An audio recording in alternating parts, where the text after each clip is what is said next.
Hello, my friends, and welcome to a brand new episode of Discourse in Magic. My name is Jonah, and in this episode, we sit down with Tobias Dostal. Tobias is an incredible magician and creator who has created just absolutely incredible magic, stuff that is not like anything you've ever seen before. Maybe you've heard of optics or silhouette or stay cool or any of the other tricks that he's come up with, like ping, but a lot of the magic that he comes up with really feels like it's never before seen stuff. Nobody else has come up with anything anywhere close to the sort of thing that he is coming up with because of his background, his creativity. He's got a background in visual arts. He is an artist. He's a creator. He's a thinker. He's just amazing. And this episode is all about that: invention, creativity, arts, and the crossover between art and magic. How to create, how to get inspiration, what to do with a studio, with deadlines, with limitations. This was just action-packed. And I had the chance to jam with Tobias at Blackpool. And when I say jam with him,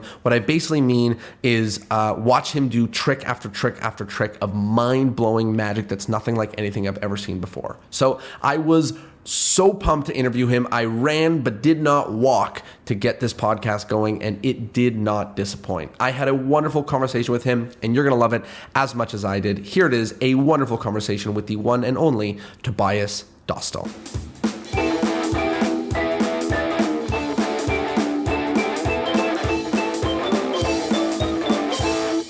Tobias Dostal, how are you? Hello. Good to see you and hear you. Really good. Well, everyone else gets to hear us, but you and I get to see each other. Right now, I am in Toronto. You are in your studio in Berlin. Is that right? Yes. And exactly right now in my studio too. Yeah. Amazing. Okay, we're going to get back to that because that's even interesting already to start. But let's start at the very, very beginning. How did you get started in magic? Oh yeah, that's, I think, a classic way how everybody just starts with the magic kit. But actually, my father had these little magic tricks. He collected some small things, like these copper or brass things where a ball falls through a screw or something. I think as a child, this was always super attractive to just watch the visuals of it. I don't know. I think I think this is the way I started to go myself once in the magic shop, and then just got the hook.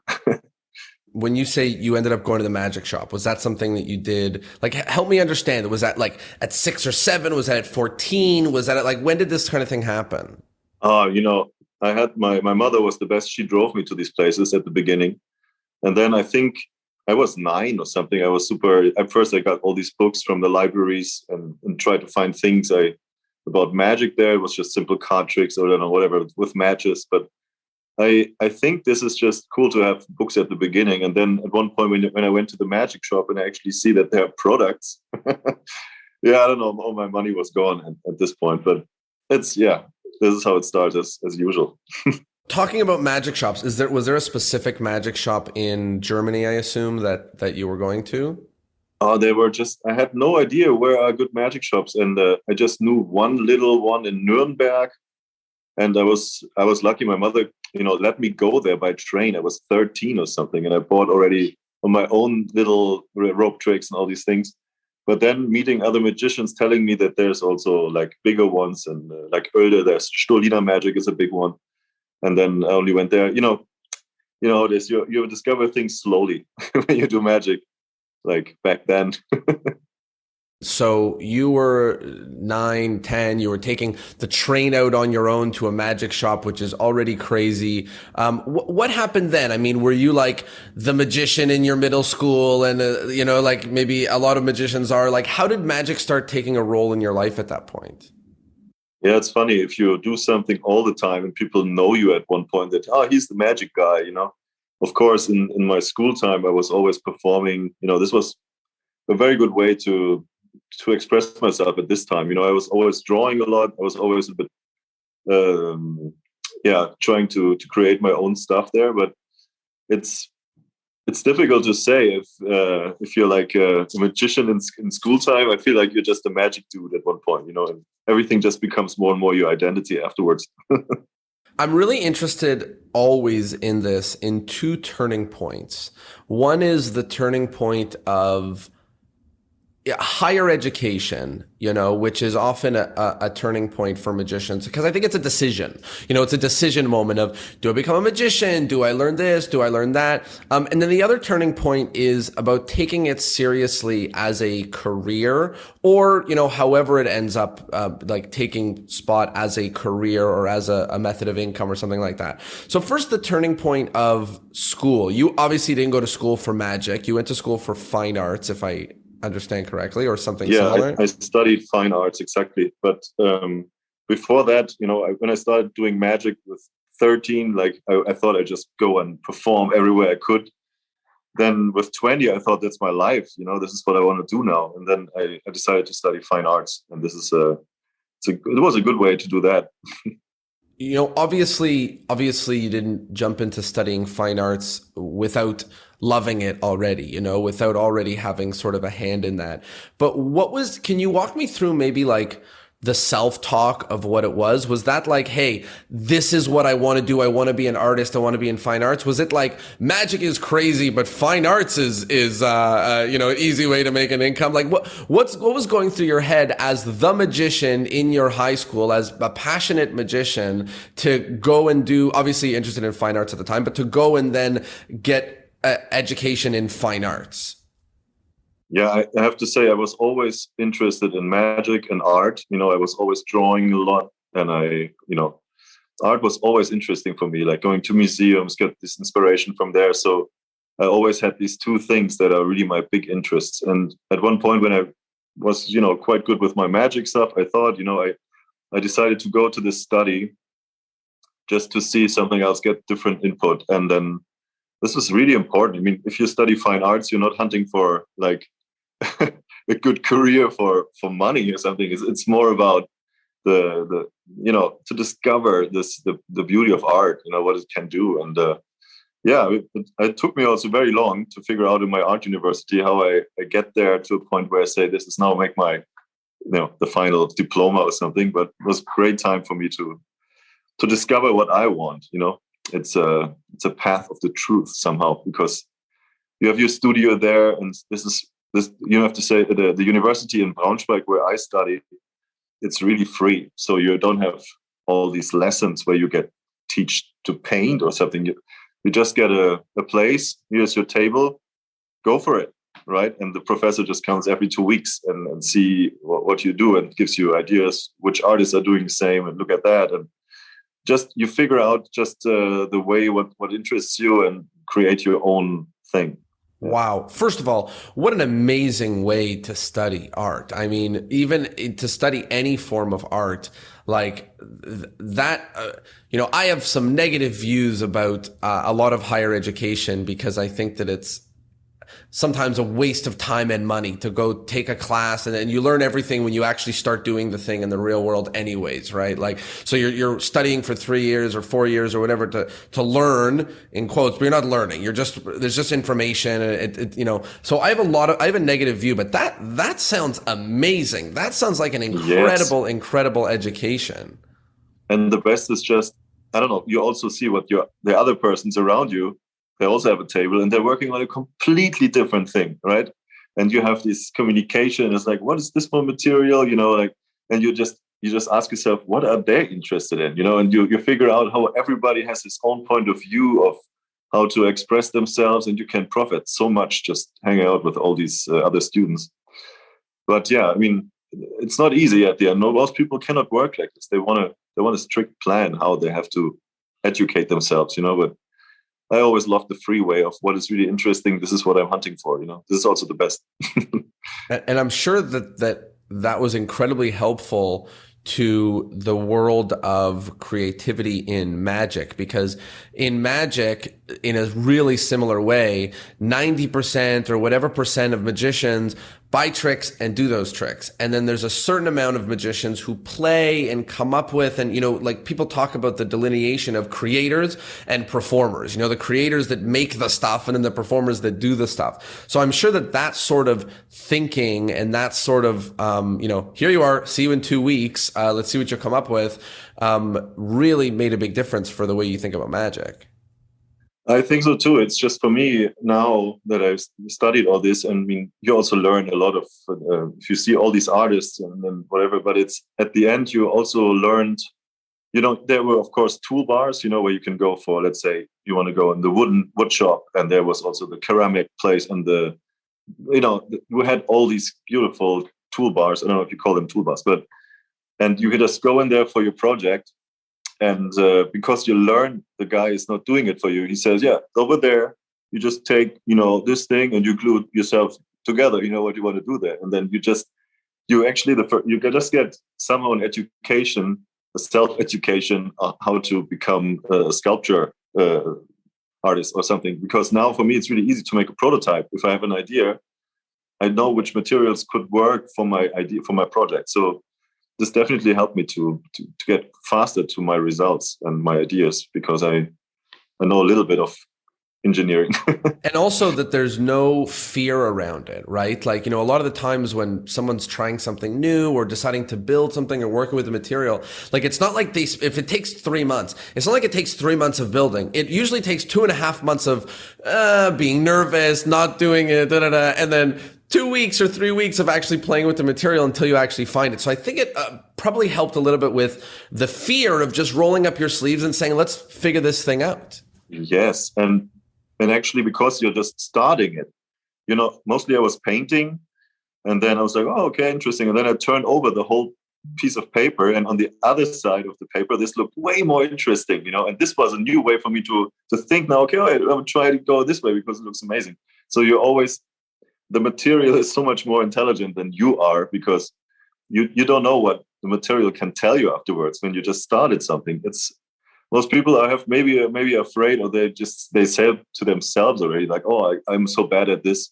But this is not helping your brain. You have to always tell your brain, like, I can do this, then you can also do it. But if you tell yourself, oh, I'm so bad with remembering names, then you're also really bad with remembering names. It's just how you educate your brain. And university in one way is a beautiful art study, especially there, because you're so allowed to do everything, and everything can be bullshit at the end, but it's okay, right? You just also show it to all your other students when the professor comes, right? You talk about your stuff in front of everybody, and you make yourself naked in a way. I mean, not, but you just show everything you think there, what you think, and everybody tells you a little bit what they feel about it. And this is like, you just have to learn to not be afraid of just trying it. This is really important. One thing that I'm really interested in this chapter, and in general, this is something that I'm always curious about, is, sort of about the creativity and about interest. Like how, a lot of the ways that I problem solve in my life are about reaching an end goal. So I'm trying to do this so I can book more gigs, or I'm trying to problem solve a trick so that I can have the outcome that I can now do this trick. Or, it's really, I'm problem solving in order to in order to, like, that's how that happens. But it seems like this is sort of like open-ended playing. So I'm curious about, how do you decide what directions to go in if you're not solving any, like, how do you decide to use light or paint or a pencil, or even just the starting point? Forget the next part, but just the starting point. How do you make those decisions? Yeah, this is exactly the thing. If you have the big white canvas, right, and you're like, you're so afraid of the first thing to do, but every idea has its own kind of material that could be good for it, But the most important is you just start, and then you actually realize all the problems. You have to fail to really see, the mistakes. And if you don't know the mistakes, you will never get forward. So it's somehow, for me, an intuition of just taking the material, try it, and it wasn't so good because it wasn't flexible. The whole thing didn't work out. So you shouldn't be like, oh no, I forgot, I will never do this again. You just try to get the other material and get more patience. You actually have to have a lot of patience and a lot of enthusiasm for this project, because I think success is mostly a lot of failures. But if you don't lose enthusiasm, you will reach the success in this point. If you're like,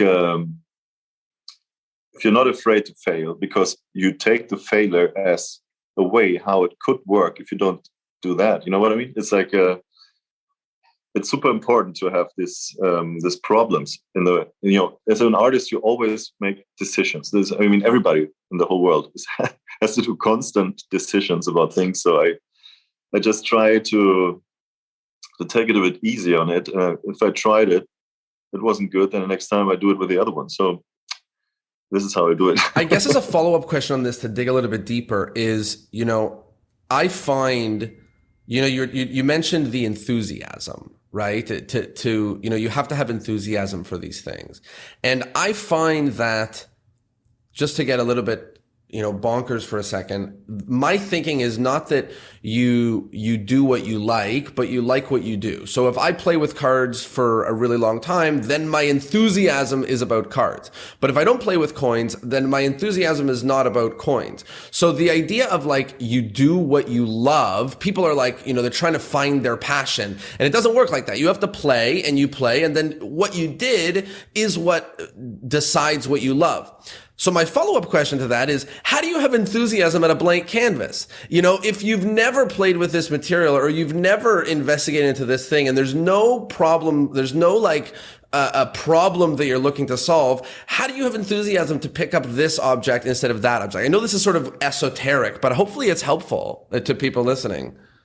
I don't know. There is a constant will to express yourself in a creative way. So it's like, if you really feel like, oh, I want to just, sometimes I'm just attracted how a material is so shiny. It's like, sometimes you just look at the small things. You don't want to reach out the big goal of, everything you're thinking of has to be created with little steps over stone by stone. You cannot paint the big painting in one night. Everything is just a combination of all these little steps you had to do to reach somewhere, And the best part about art, or in general magic, is, especially in art, you don't have to arrive somewhere. It's always about the way. This is a big thing to think about. You don't have to get stressed. I'm still not there.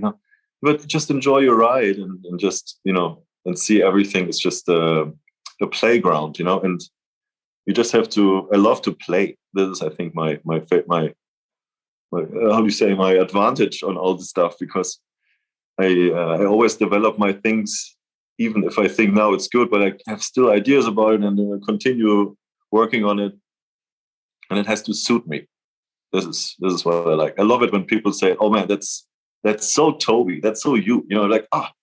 That feels really good if people see that. How did your parents think of all of this? Because pursuing the arts, depending on the background that they came from, is sometimes a really dramatic turning point. Were they supportive? Were they in the arts themselves? How did they feel this sort of open-ended study? Oh, yes. I have to say, my mother was always super relaxed, and she also pushed me to go for the free art. I was always thinking at the beginning, maybe I become a good art teacher and stuff. But then I don't know. I felt like I also make it maybe if I just go for the fine arts, not study also the stuff to teach. But I don't know. They were always just looking at it like, oh, that's so typical you. You should, continue. I feel like they also gave me a deep. I'm really lucky about it. They gave me a deep feeling that I can do that, And this is really important these days, that you always also push everybody and give them the trust that they can follow their dreams. This is really important. Was something going through your head in art school that about the next step, like when this all ends, what the heck you're going to do? Were you pumped about the idea of, I'll just be able to sell some of this stuff? Like, how were you talking to yourself about these years, these formative years that are in a playground? Like at some point you must wake up in a sweat going, what am I going to really do? Or something like that, like, so how were you thinking about it, especially while you were in that chapter? Yeah, you shouldn't stress yourself. First you study, and this is like, of course, when I was in Braunschweig, for me, I was like, oh, maybe I go to Berlin. And then I thought, okay, in Berlin, there are already 100,000 artists trying to survive, And sometimes if you want to try to find a gallery, this is what every artist wants at the end, that they have someone helping you, to sell it, and you can just concentrate on your studio life. And it's, of course, a dream, but only 2% of the artists are really making it, making a living out of it from their artwork. So everybody told me it's really clever. You're also a magician, because I always performed, in this party. So I always had like small money to put back in my art project. So it was always these two things, art and magic, were always keeping me alive. It's the two things that I really love. And maybe, I don't know, hopefully it stays like that. Talk to me about the next chapter. So you finished art school with more of an understanding of what you like to do, and just you played for a couple of years, and you've sort of found a couple of directions in art, or rather picked some of the ones that are not for you, just narrowed a little bit in the direction. What was next? Where'd you go from there? I was so lucky. I feel like, I experimented a lot with 60 millimeter film. It's a very, very old camera. It has no battery. You have to wind it up. And I made my own analog films, and I also learned how to develop it myself. I made it, surreal animations with my drawings. It was really fun to play with that. And I built installations with this, with loopers. I don't know, this is stuff I developed in my university. And then I applied for a scholarship that only one student gets a year, because you can go with this one to New York. To New York City, 1 year with a studio and a flat and money to live. Wow. And I just tried to apply, and suddenly they called me like, you got it. I was like, what?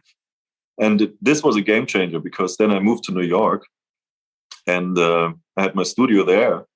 And then I just wanted to discover the magic scene.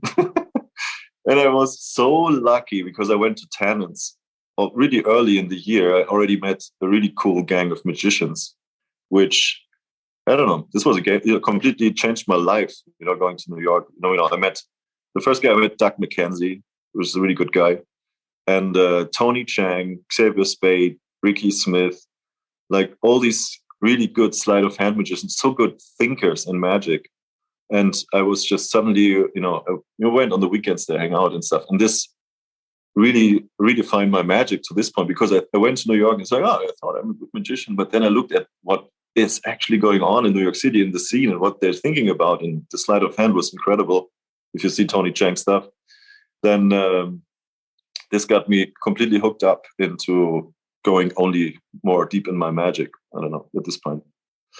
One thing that I'm really curious about in this is, you mentioned you went to New York on the scholarship, and then all of a sudden you were obsessed with magic, not instead of art, but kind of, you almost got distracted or pulled off focus a little bit, from what the intention was. And I find that the more passions that you have, the more, when you're at a roadblock or a turning point or a difficult moment in one, instead of pursuing and pushing, you run to the other, And I've had that in my life many times. Like as an example, I have the podcast and I'm a performing magician. So when the performing is hard, and then I let me go interview some people on the podcast. So I'm like, let me go run over here and do performing. So did you find sometimes that, obviously there's a lot of ways where it's collaborative, but did you find sometimes that, having the two of these would sometimes pull you away in the moment where maybe you should have pushed harder or could, or something like that? Oh, I mean, because I have these two things, I always switch from one to the other. And what I do in my magic creations, I use then afterwards in my artworks. And what I come up with my art stuff, I think, that's a cool picture. How can I transfer this into a magic trick? And then if you have these two things, they're all the time inspiring each other. But it's just always good to have an escape. You should always look into a different pool to get your ideas from, and not just stay in one pool. It's really important to, see good movies, read maybe good books, and have, get a lot of good different sources for inspiration. How do you think about referring back to this about having these two different passions, and especially about, this thing that we've visited a couple times, starting with art school, where they said, okay, do what you want, we'll be back in 2 weeks. And then, you get this scholarship where it's the same idea. Go to New York, everything's paid for, play. And now, with respect to your life and lifestyle, it's very similar. You're in charge of what time you want to spend doing this and what time you want to spend doing that. How do you think about how you spend your time, especially in reference to these two things? How do you think about how you spend your time? Oh, I mean, now I feel like I'm way more structured than I was in New York City because I had no responsibilities and things. And, now I have two kids and I have to, I have my time gates where I can actually be in my studio. And that gives me a lot of structure because I have things in my mind I want to pull down, I want to get finished with it. So I just run in my studio and I'm really consequent working on these things. But it's completely important to have this free time once. I feel like there's nothing more deluxe having your own space, let's say like a studio, your time for your own to work on what you think could be cool. This is so precious. It's like I just recommend everybody to get this free room for themselves. Just one, even if it's a desk, where you can be, where everything is yours. Everything can stay as it is, and you can just always go back to this and continue your ideas. This is so satisfying. It makes me so happy, to work on my own stuff and create something that was just in my brain, and then now suddenly I have it in my hand, just a prototype, but I see it works in a way it could be possible, if I try that material, and then I'm just always getting so happy when I leave my studio and have something new created.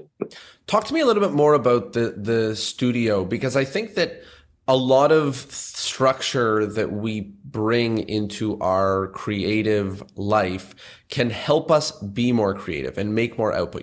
Before we started recording, we talked on this a little bit briefly about, you having a bunch of deadlines and like, wow, you're getting more done and having more creative results because of all of these deadlines. And I think a studio is another example of the same thing, where there's a little bit of limitation. There's a little bit of, limitation and structure, but there's also, you have asylum, you're away from everybody else, you're in your own world. There's no doing wrong. There's nobody lurking over your shoulder to give you a bad grade, or even as a silly example, I work differently when there's nobody in my house versus when there's somebody else in my house. Even if they're in the other side of the house in a room and the door is closed, it's different than if they're here and if they're not here. So can you talk a little bit about, for you, like, what's this studio space all about for you? And especially like if a magician is listening to this and trying to use a tool like a deadline or a tool like a studio space to help breed their creativity, what kind of advice do you have for somebody who wants to use these things practically to help them get better results? Oh yeah, this is so individual. It's really difficult to tell somebody else how he should do it because everybody has his own rhythm.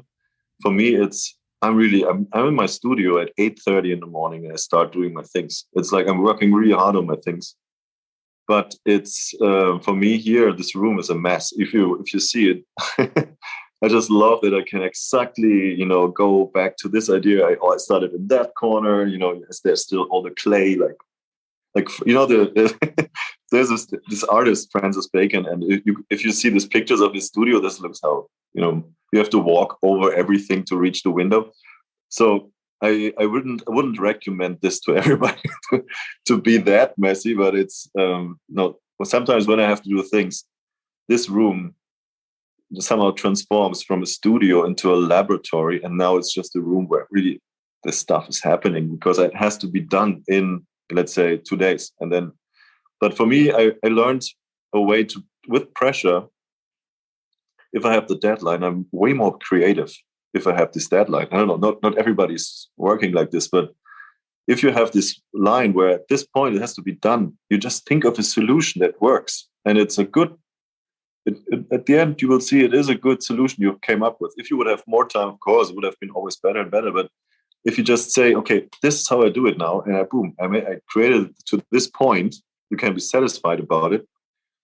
I mean, I'm not saying that you should be like happy about it, completely, but you can be satisfied, it's there now, and then slowly the voice comes back in your brain, like, oh, it could be also cool if it's a bit bigger and has more, But I don't know, if I would tell somebody who wants to be creative, you should definitely have your little space somewhere and just start doing things, even if you don't know where they're going at the beginning. If you just want to be creative, just taking an object.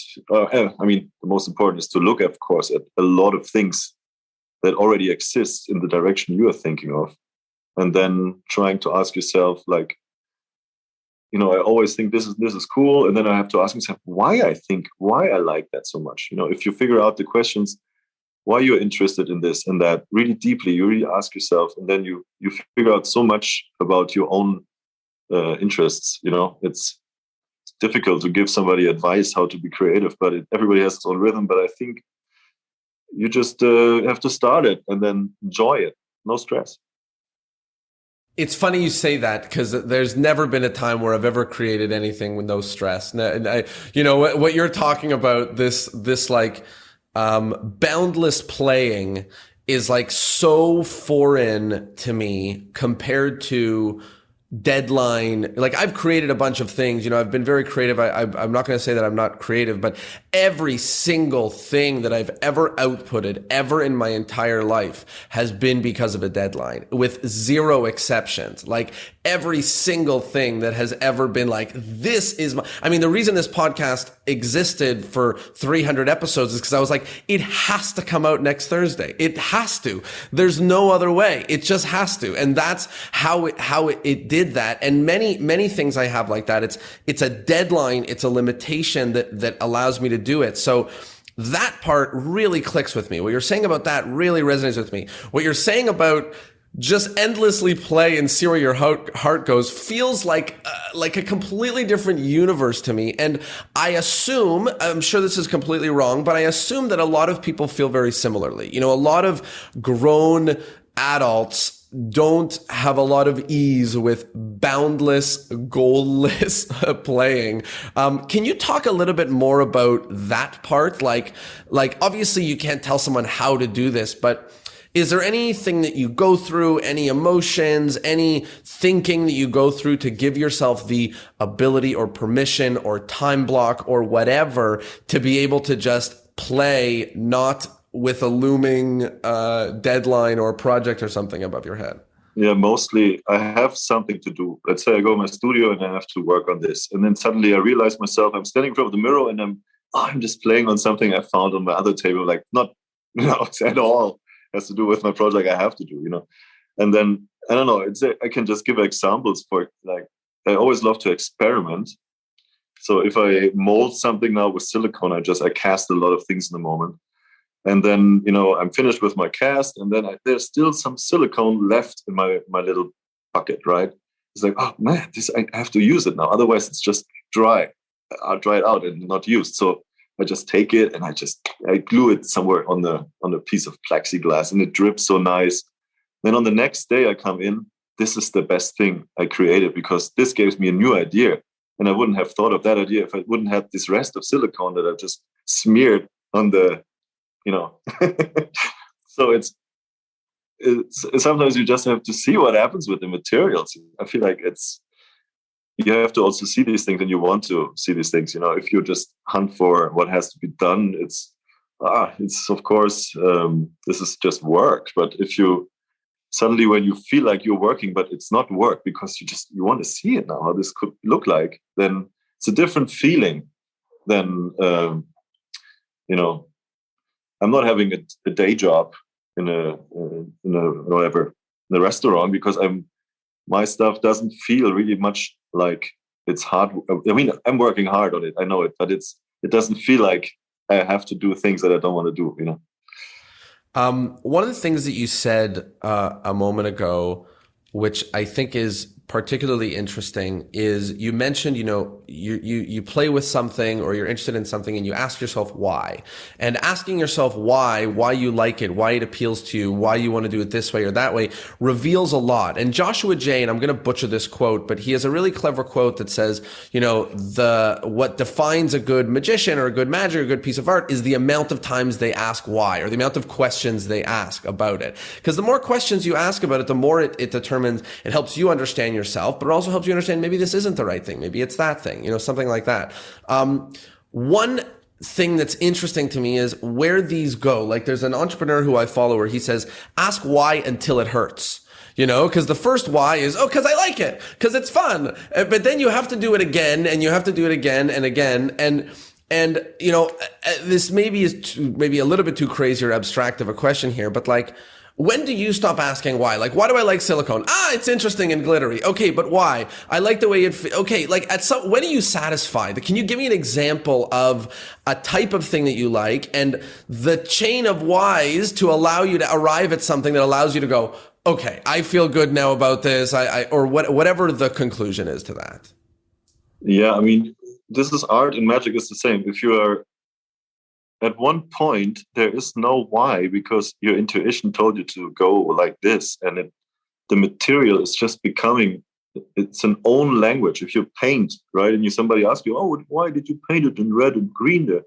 You're like, I wouldn't have painted it if, I could have also just explained to you the painting. Sometimes the materials and everything is just a very own language that can be only read over the materials. And the magic trick, I love so much like fictional magic, like surreal stuff just happening. And if I would explain you at the end, I acted like I don't hear you, because it wouldn't make the feeling better of what I'm doing. But I don't know if I really get your question here, but I just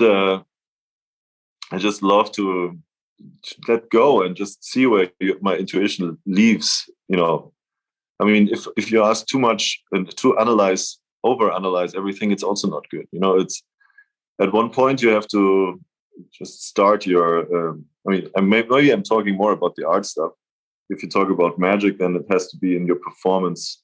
You have to make clear when the audience, opens their hand, and the timing. And there's a different schedule of how to create that language. But it's sometimes it feels just nice to perform it all over again and see what can be done better in your, from your own style.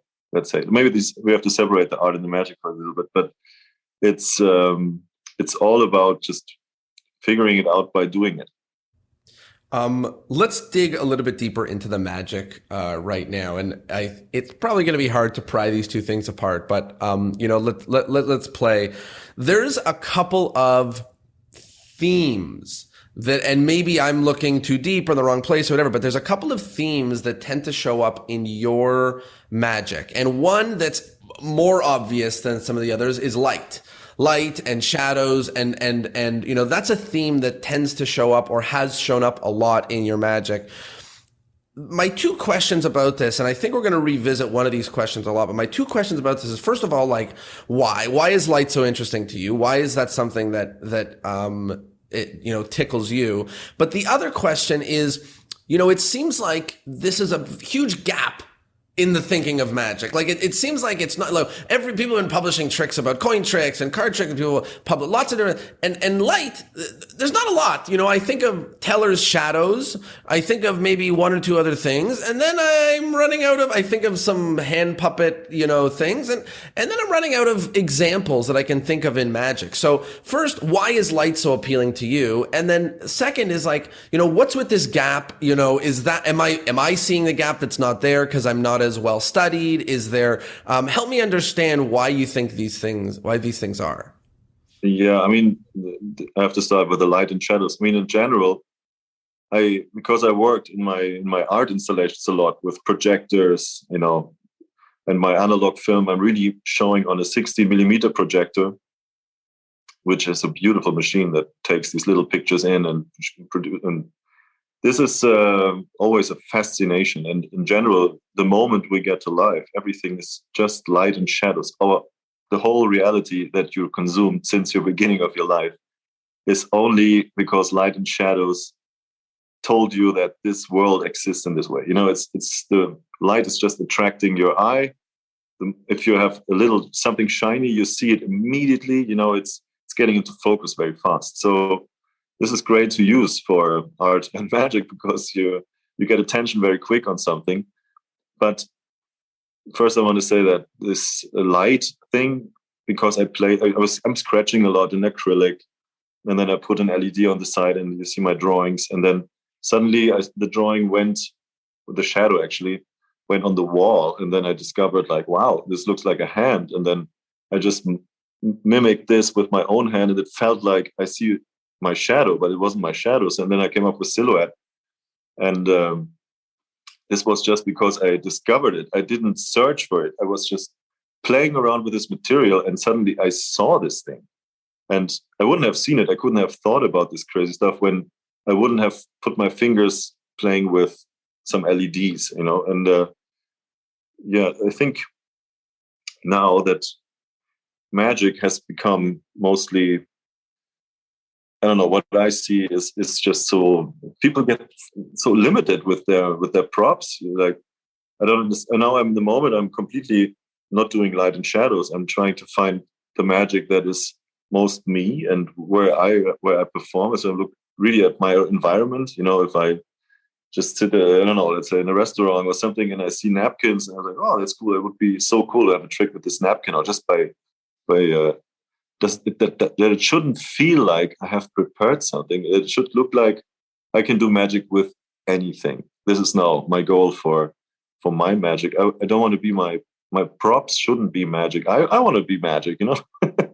So if I just always take out a deck of cards, if somebody heard I'm a magician, I love cards, but it feels like the theater play is now about to start, and you will see that magic trick. And sometimes I feel like it's so much better if I say, look at my point, I have nothing with me, but can I borrow some of your water? Like, and then boom, you have like an element that is water, and it looks so casual. People have low expectations, and suddenly you do something amazing because you have a gimmick with you, because, you know, you look like you're not prepared. But if you get the spot where, I think it's all about these expectations. When you take out this deck of cards, you know, everybody will like, ooh, you know, everybody come here, you know, like the show is starting and they're like expecting from you to see something. But if you do things out of the blue to people and let them run into a different reality, you know, where you just point to the candle and the candle goes off, and then people are like, phew, and, you know, suddenly they get a different feeling about what is really magical, you know, like, I love if people really feel a magical experience in their hands. Something is happening there. I feel like this is so great if you look for these tricks where you just get a really natural touch on it, you know, where everything doesn't look so planned. And of course you planned all this stuff, but it has to become like, I don't want to warn people that they will see an amazing trick now. I just do it, and I let people just give them also the time to just, you know, suddenly dream away. Like, what did I just see? And then they're like, oh, you know, maybe it depends always on the context, right? I'm not doing this all day, letting people prank or something, you know, but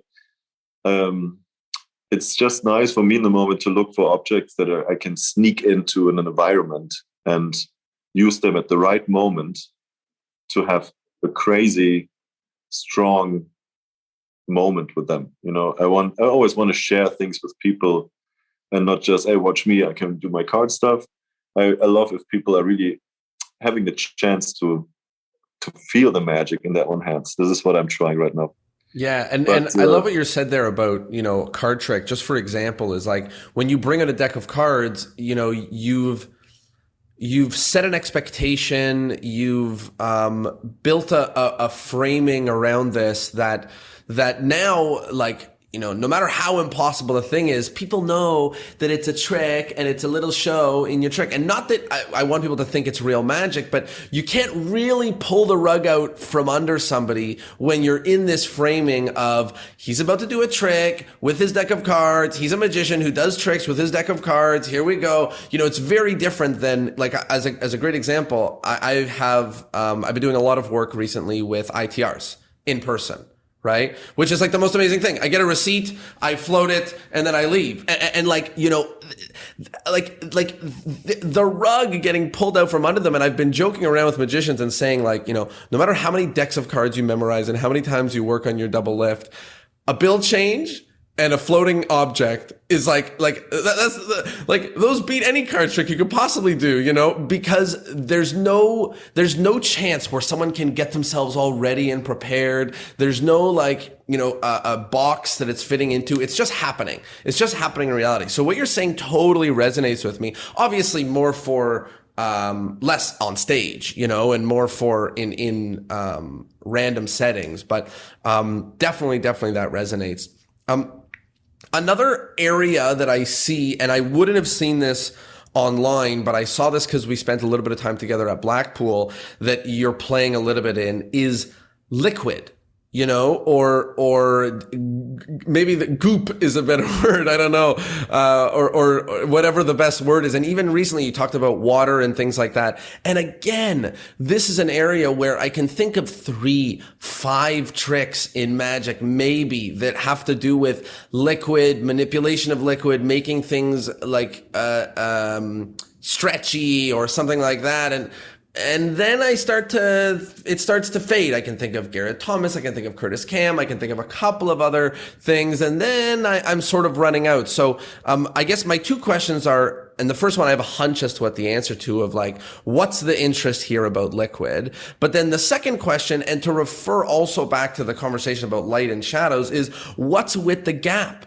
Why do you think that this gap exists in Magic for some of these concepts that are our reality? Light and shadows is our reality. Liquid and that's our reality. So why the interest in liquid, and then why the gap? Yeah. Okay. First, it's again, as I said, like the lightning, right? If something is shiny, you see it immediately. If water is slowly going over the table, right? I think the human brains are just somehow programmed to see things that are like, if you see a little spider on the table, you will see it immediately, right? If there's something like crawling around, your eyes immediately catching that. And so I've always felt like these liquids that are slowly running on the table. It's like everybody will see that immediately and knows that this is a material. It's not easy to vanish in a second. But this is also something I didn't come up from the beginning on. I just found a material to work with that is perfect to get the illusion that I can control water. It's just, Terminator, the T-1000, how he's melting. And then suddenly out of this melted thing, it's just everything goes backwards and it becomes a coin or something. You will see that. But it's just something I used a lot of time. The last 3-4 years, I'm only training this right now. It will come hopefully this year. I will put this out. It's so interesting because, of course, nobody was playing with this before. Even if I look at everything that exists, Garrett Thomas exactly told me one person who, tried something like this, but it's a different concept. And then I feel like, oh, cool. It's really, if nobody thought about this yet, then I will just also keep on stronger working on it, because it's like a new, I don't know how you call it. It's just a new direction where people cannot compare anything to it. So it's definitely, it will be a good thing. But yeah, I don't know. The gap is always this thing with optics, this trick where the spectator's phone disappears and appears in their own hands. This whole routine is a concept where so many little steps and so many stones got together to become this. And this wasn't the idea from the beginning on. And I just played and tried. And yeah, this is just how things get always constructed. It has to be played out. But the gap, I don't know what you mean exactly in Magic, or what do you mean? Yeah, I mean, like we talk about, it seems like not a lot of magicians have played with this liquid idea, and not a lot of magicians have played with this light and shadows idea. So my question is, why do you think that is? Yeah, this is just, look, magicians. As I was young, I always just looked what is there in the magic shop. And then I took these things and I performed this because I thought this is magic. This is what you have to perform when you're a magician. Coming up with your own ideas and then prototyping them, producing them. This is, I don't know, I think not everybody has the time to also invest, and the patience. People are sometimes also just happy, if they can just purchase it with a good story and perform it this way. there's nothing against that. But on the other side, it's so much nicer if you figure out things and, love to go in this direction, because the rabbit hole is incredible. You can always go deeper and deeper in it. And I have already like all these things I will put out now. They are like so into my everyday life. And of course, I really find my magic about things that I have that are really flat in my pocket. It's terrible if you have too many bulky things you have to carry on holders. And so it's just nice if you have the right moment, the right tool in your pocket. And when they give you a match and you can just take the match and it's lightning by itself, because by accident you had that gimmick with you, people go crazy, because this is like, it's the right moment is so important about magic, because then it becomes such a strong impact. If you can lead it to a point where people felt it was by accident, but you don't want to force your magic on people. It's nice if it becomes a really natural coolness. It's sort of a weird middle ground between walking around with a tool belt of stuff all the time. You don't want that, but also, there's certain situations that you're going to be in or want to be in or can maneuver yourself to be in. And you can have a couple, you don't, like you said, you don't want pockets full of stuff. But you can have a couple of things with you that, allow you to really, shape some of these moments, especially if they're built around not, I have a deck of cards and 30 gimmicks, but, I have something that I can do with water. Okay, you're always near water. I have something I can do with a bill. Okay, you're always near bills and you're always near, so if it really is based on the environment. Yeah, and suddenly these small little moments you can create. When I went to this party, I performed all my, my card set, this. But at one point I also took their Coca-Cola and I spilled it on the table and it just traveled back into the glass, right? It was a very small little moment, but through all my routine, at the end, they came to me like, what? But this one thing with the Coca-Cola, I didn't understand. It's like, this is what locked in their memory, this little weird moment in between, and I love these little things that are happening between your magic. Let's say you jump from that routine to this one and you just have a weird moment, because I love that. This is my favorite. So I always call it the surreal moment, because it's not clear where I stop my performance. It looks like I'm a continuous performer, because I'm not like, oh no, I show you my next trick is about, like, no, I'm not saying this. I just flow and get my personality as a character. Like, he can do whatever it's about on the table or whatever. We've talked about liquid.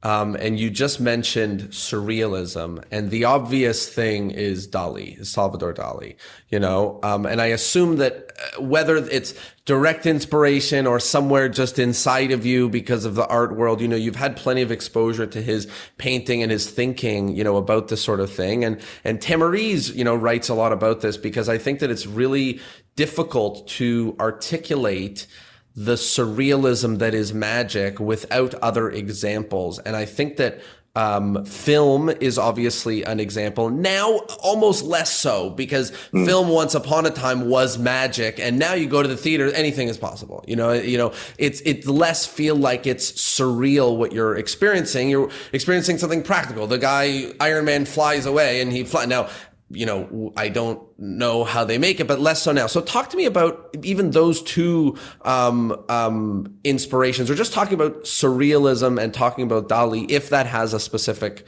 area of course. for you. I feel like it's so great if you can refer to something artistic people also know. You get a different, let's say I go to a place, and I spill some things on the table. I don't want to just make it, could be a good gag, but I don't want to just, it would be too cheap to just have it a good gag. So if you suddenly refer to an artist and an intellectual background there, people are like, ooh, they're taking it completely different, because you open up this big world of big thinkers who, with their surrealism, open up their freedom in different directions in art.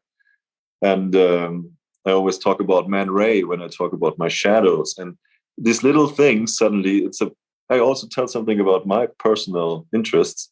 People are interested in that. And so I feel like to open up as many doors as possible, people can really connect to and suddenly combine what they see from you with what they know about this art piece, and they get new ideas, and suddenly it becomes a really intellectual conversation if you want to. But it's also with the movies exactly. If you refer to a good film and suddenly you can just have this one little gesture from the film combined with a good magic trick, boom, this gets so big. Like I always put on my sunglasses. I mean, this is like a stupid thing, but I love stupid things. But if you just produce your sunglasses and you just go, I'll be back, everybody knows, like Terminator, boom, you get way more power than just, I mean, it always depends what you want to do. It depends, it has to suit your character in a way. But I always love to, open up a picture. This is what art is doing. Just leave people the space to think about things, and don't tell them everything. Just give them little pieces. The other, first of all, that's really helpful to understand sort of what you're talking about, which is that, it's not like you get a full idea from somewhere or from here. It's these little pieces that stick with you, like even you've mentioned Terminator twice, and mentioned earlier of the liquid sort of becoming something or something becoming liquid. Like that's such an image that we had never seen before when the Terminator was out, or at least was not super popular, that it sticks with a lot of people, or maybe with you, but just a moment, sticks with you from a movie, taking out the sunglasses, I'll be back, or putting them on, like it's a moment that sticks with us because it's so, I don't know what, maybe it penetrates the zeitgeist, maybe it just is something we've never seen before, but these sort of things stick with you. So that's an incredible way to think about some of these stuff, especially as we try to find ideas from places that aren't magic, right? To spark our inspiration. That idea of it could be a moment. It doesn't need to be the film, this whole film, or this whole director, or it could be a moment. It could be a tiny idea. Yes, exactly. And you also, of course, it's nice if you have a little structure in it, but you don't have to create the big routine of small things. They can fit into your routines maybe, but sometimes people, they don't, especially in our days, they don't have the attention for a long story you're telling them there. Like if I go for my corporate events, I just go to the tables, I just, boom, I hit out my stuff that people are like, wow, like they feel the enthusiasm and they're like, wow, that was great. Thank you. Like I just give them some hard visuals. And depends always on what the client wants, but I always feel like getting people shaked up with what I was showing them, get them having just a good time. They will have inspirational talks going on afterwards. People open up if I make that they suddenly broke their ice face, in front of them. They're like, wow, I also had a friend, but suddenly they're just open. This is like, it's worth it just because of that small moment you should carry around. The other name that I feel inclined to mention, because I've heard you talk about it before, and we're talking about inspiration from artists, is George Méliès, which obviously has a huge impact in the world of magic. It was kind of like an early example, especially of film and magic and the way those things crossed over. How has his work had effect on you, and direct inspiration or anything, even indirect? How has that stuff really played a role for you? Yeah, he's definitely all my artworks are just based on this time where Méliès was, buying these projectors from the Lumière brothers. They were the first ones with their projectors. It's a crazy time where people don't know this medium. Exactly what you said before. It's like this mercury, this image, and suddenly when the projector got invented, when this machine was able to show pictures, like film pictures, a moving image of a person that is already dead, right? This is so crazy because people were thinking, oh, we survived the death now with this machine because we can still see the guy, walking in the streets and he's still there, but he's actually dead. So at this time, because it became such a spiritual thing, when the machine went on, and it's like a seance almost at this time, because they were not used to see cinema, and it was a crazy ghost machine. And everything that happens there, that this illusion shows you these new ideas and new thoughts, or like a different light from a different time, this is so magical for me. So when I now recently I just took a film here. I had a negative film I filmed 10 years ago, and I transferred it on another film, so I had a positive. But this year is like 10 years ago, and that light from there went on my film now. So it's really crazy now, just as an example how magical this material is. But I wanted to say that Mil Yes just figured out all these animation techniques because he was playing around with this medium, which was so fresh. And just because he was playing and he made all these mistakes, he discovered everything that you see today in these Hollywood movies, where you have a jump cut, where it's blending into the other film like a double exposure. He invented really the basic ways how to work with film material, and it's incredible how this impact what he created there is now in our everyday life. Right, we have our phones around us. Like we're living in this movie world, right? In this film world, everything we can. It just went on from there, which is incredible, crazy to think about.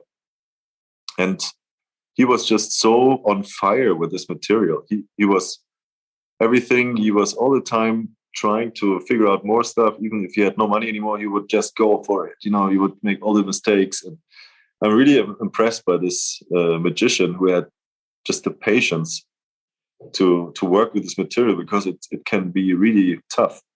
When you develop a movie and it's didn't work out and you worked so long on it, and it's like, it's not, there's nothing you cannot press the button undo.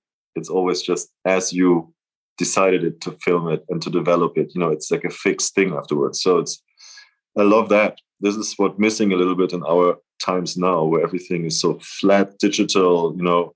I always loved this analog material because it's really current material, because it has these scratches. It's really atmospheric. It really shows the soul, and this is what I like about it. I'm just talking. Yeah, no, it's incredible, and it's also gives us a little bit of a peek into the way that you think about this inspiration, and the way you think about some of these creators in our history. And not that you don't seek inspiration from magic. Obviously, there's a lot there, but it's from these other places, cinema. From places like art, from places like like early cinema, that really is the things that sticks with you. And I think it's incredibly interesting, when you mentioned him playing a film for the first time and people feeling like they're speaking to the dead or seeing the dead. The thing that came to mind now is, with AI, they have they made a conversation between Steve Jobs and the Dalai Lama, and they made a podcast episode. And it's completely generated from AI, and it's from things they've never said, but it's got their voice, it's got their thought, it's got their expressions, it's got their thoughts. It's like an hour and a half episode of these two people who could never have had a conversation, that are both not around anymore, and you're listening to it and you're like, how could this make any sense? So I think with each generation or each technological advance, there are moments like this that may shape the next 10, 20, 30, 50, 100 years. And sometimes there's a lot there for us artists to grab onto and be inspired by. Yes, especially when you look at, now it's like 120 years ago that the film got invented. And now we're laughing a little bit, and we see these old movies, and there was supposed to a science fiction movie from that time, when you see the threads flying, holding this UFO around, But now, I think in 100 years, we will just look at the VR glasses we put on, and we're laughing like, oh, wow, 100 years ago, they had these VR glasses and they think they see a different reality.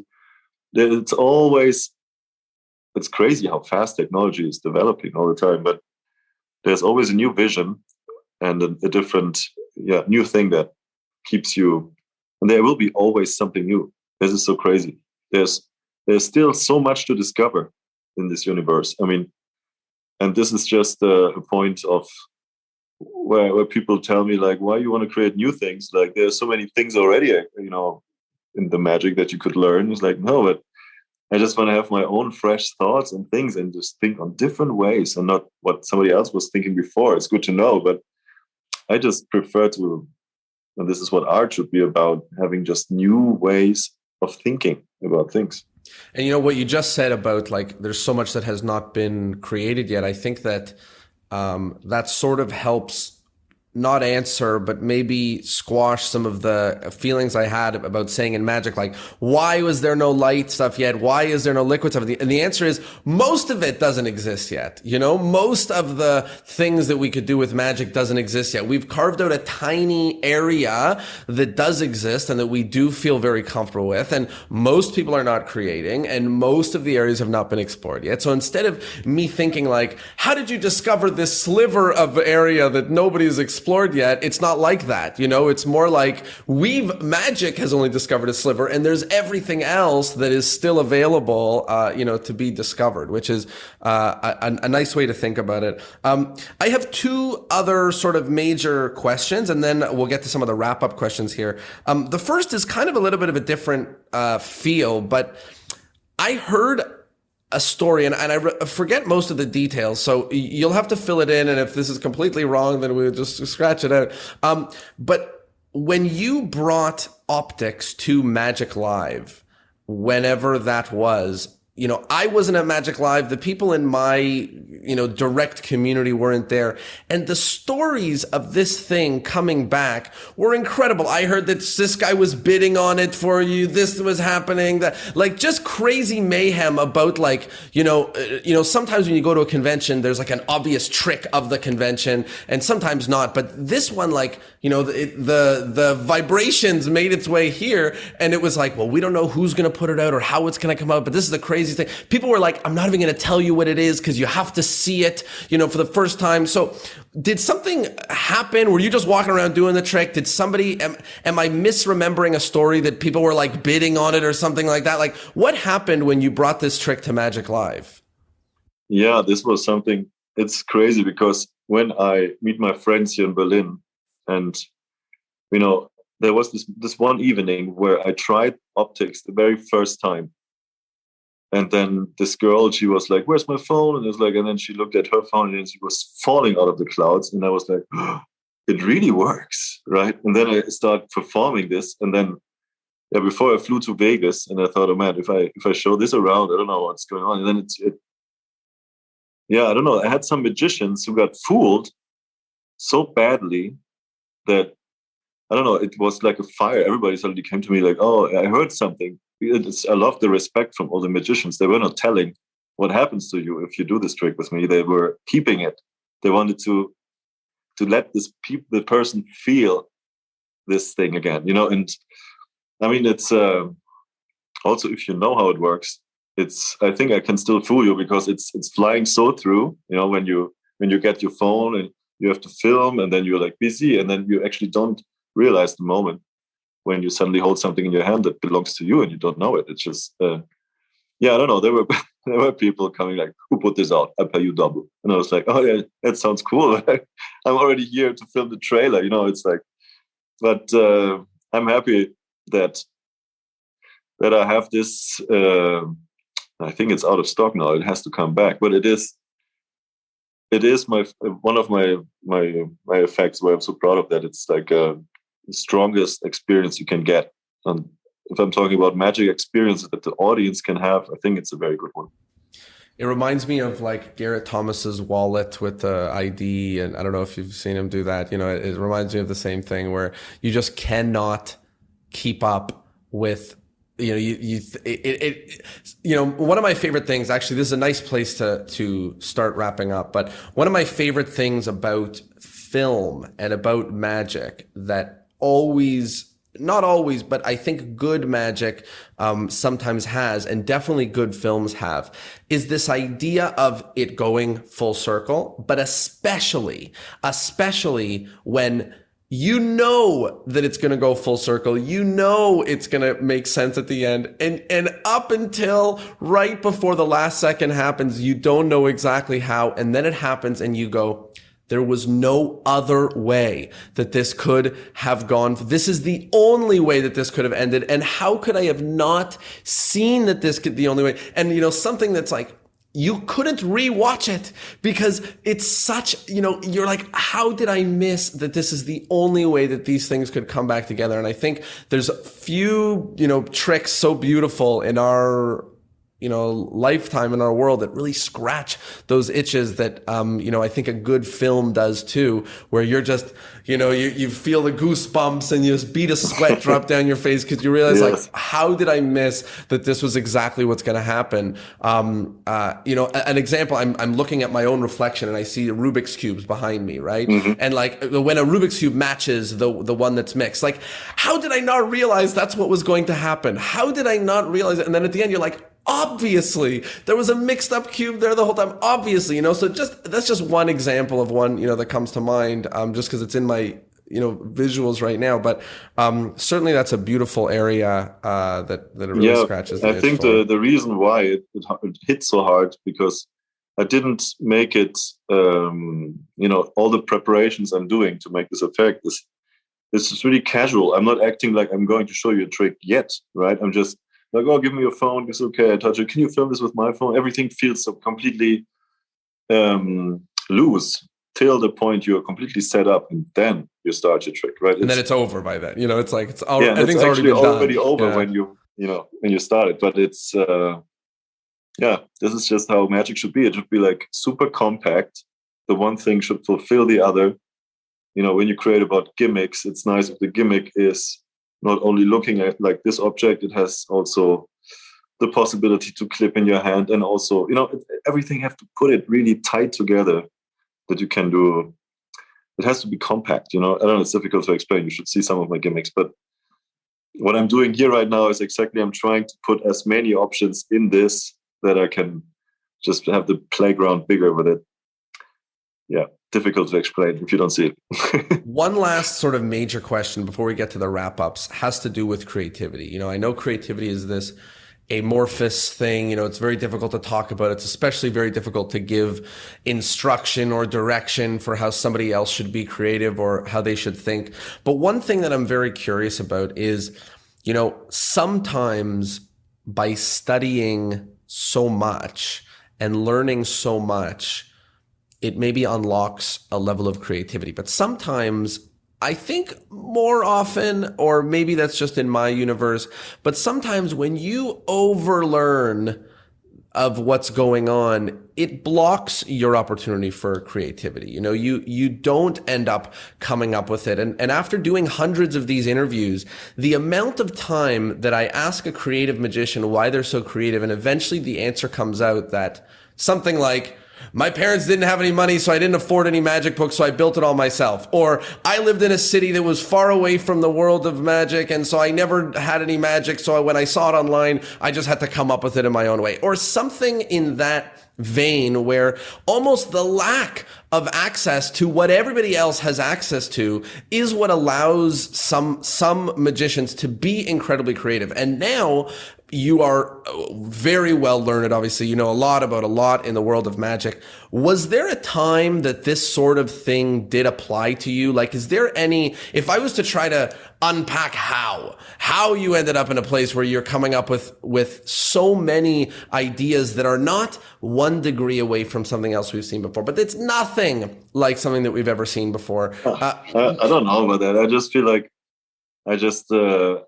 I've always the feeling, I don't know, I want to impress everybody. I don't know why, but it's like, especially if I'm out with my friends, I always feel like, oh, the next time I will, I want to do something where they haven't thought of that this will happen now or something. It's like, this is just, you have to just be really, I'm in general, I think, pretty optimistic with things. And if you always think too negative, it's like, oh, this is for sure somebody thought of that before. It's like, you always should look at the way how you want to see things. I love positive ideas, and if you start talking anyways about others, it's not the best thing for you. But it's like just doing it, even if it was done before, you can definitely find a way better for yourself, how it suits you the best. And definitely there is so much we can take from this old pool and just applying it, taking it in this new world, But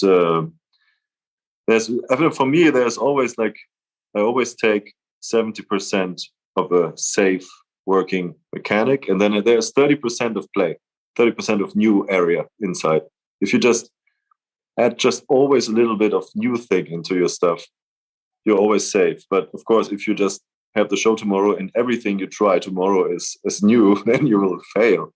But it's also a good experience. But it's good if you have always like 70% you're safe and 30% always new coming in. I don't know. This is just an easy way to get new things into your magic or your whatever you do. As hard as it is to give practical advice about creativity, I think you've done it right now in a way that is helpful, at least to myself, where, the goal is not a brand new thing no human being has ever seen before. And the goal is also not for you to change one line in an existing story and trick. The goal is somewhere in between where we can really, stand on the shoulders of giants, but know that what's going to make this special or unique, or, to return to what you said, what we were talking about earlier with art, for it to be something that you are excited about and passionate about or whatever, it has to have that 10, 20, 30, 40% you in it, of new idea in it, of, exploration in it, for you to want to continually working and workshopping and playing with an idea. It has to have not just that it has to have your own originality in it, but it has to have your own identity in it. And you've spent time on it and you've put yourself into it, because now it's like your creation and your baby. And like I, touched on earlier, we like what we do. We don't do what we like. So the more you play, the more you put yourself into it, the more you're motivated potentially to keep working and keep playing on that thing. Yes. And keep your expectations not too high. Just, don't be so hard on yourself. You don't have to you just play around. And if you're just happy with everything that happened, which was great, you can be happy. If your expectations were far off what you were like, oh man, I only made this today. It's a way how you have to think about things. It's super important to not give up and just enjoy the ride. Incredibly helpful. This has been really, really fantastic. I'd love to walk you through. There's a couple of final rapid fire questions that we do at the end of every episode. Not that rapid fire. You can take your time. Not the end of the world. But, the first one is the endless chain. So in order for the podcast to go on for eternity, each guest is asked to recommend another guest that would be a great fit for the podcast. You were actually the most recent recommendation from Siegfried and Joy, which is awesome and super fun. So I'm happy for this to, for us to be here because of that and because we spent some time at Blackpool. But who would be an amazing guest on this podcast? There are two catches.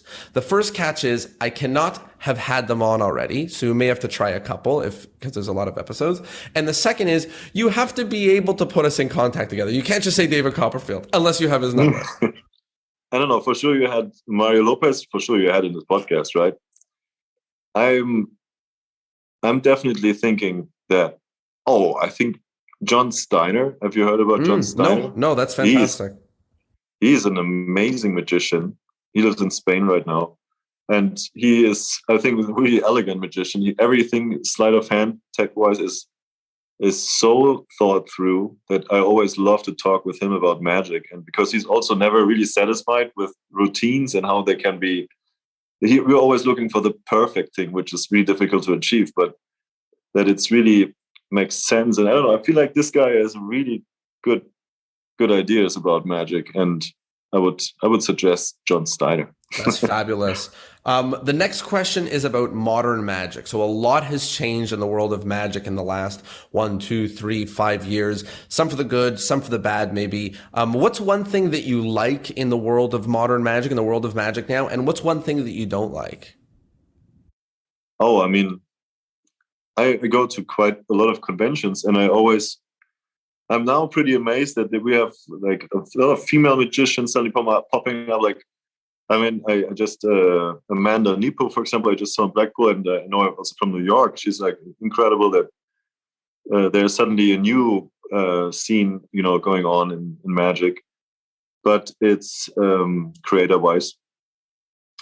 I don't know what I like and what I don't like about. It's really difficult to say. I always feel like people should just take their thing and find their thing and not do what was there since so many years. Because for me now, doing stuff with flowers or stuff, like these pop-up flowers, it's already cool because it's so old school, but there is a certain time and there's like it always depends on your style, what you want to use. But it's great to have just a refreshed mind where the spectator is in focus. I love that. For experiencing magic. Yeah, and I love those are two sort of really different, but really, practical things. One is, the incredible women that are in magic right now, which is just phenomenal. And the second of not to say what you don't like, but rather just to say like, or room for growth, or room for something else, is to really try to play in the space that hasn't been played on. We don't need another magician to do the exact same trick that the last magician did and the same magician did before him. Better to play with some other stuff. I love that. Two more. The second last is the take home point. So we've been talking about magic and art and creativity and study and all of this for a long time now. I don't know how long now, but a little while now. And we've touched on a ton of different topics. If someone listening to this, they may not remember every last detail, but if they're to remember one nugget or maybe something that wraps up a lot of these ideas or puts a lot of these things together, what's one thing that you hope that somebody takes from this conversation? Oh, I mean, it's just great if you look for your magic tricks that are not the classics, like leave your house without a deck of cards, take something else with you, and just find maybe the right moment to bring something up where you are becoming magic and not this weird prop you take out on your table and show now. I don't know. Everybody can do it as they want. It's such a free, beautiful art form that there are no limitations, right? I'm not telling you what. I'm just hoping you get inspired to see what is, again, really magical about this art form. And if you're just interested in tricks, it's also fine. But I feel like, just getting new ideas from art and good artists gives you way more input than seeing what's the new thing on the market, I love that. It's really, practical advice of how to escape the magic matrix a little bit, and get into a different space. Leave without the deck of cards, leave your house without the deck of cards, but still do magic, right? Still do magic. Yeah. The last question is plugs. I know you've got sort of your own website. You're also on a couple of other magic websites, and there's new projects upcoming. Where can people find you, and where can people find your magic? I mean, my art, I have a gallery in Berlin, Galerie Quadrat, and you will find it also on my website, tobiasdostal.com. If you're interested in my film sculptures, I was doing there. And I'm doing my magic now with more faster. This year will come a lot of things, so really watch out. Follow me on Instagram for sure if you haven't, and you'll see things there. And my Gumroad, I don't know if there's a chance you can put there. I'll put the link to the Gumroad in the bio. Yeah, a lot of things will happen this year to check out. Love it. Well, Tobias, thank you so much for doing this. This was a wonderful, wonderful episode. And as I mentioned to you before we started recording, this is my first episode back in like 6 months. So what a pleasure to do it with you. This was really fun. Absolute pleasure, man. Of course. And I hope to see you at the next convention or whenever we jam next. Yeah, nice. Maybe 2 days. It's like, no. You're in Toronto. Let me book my ticket. I don't know. Let me see.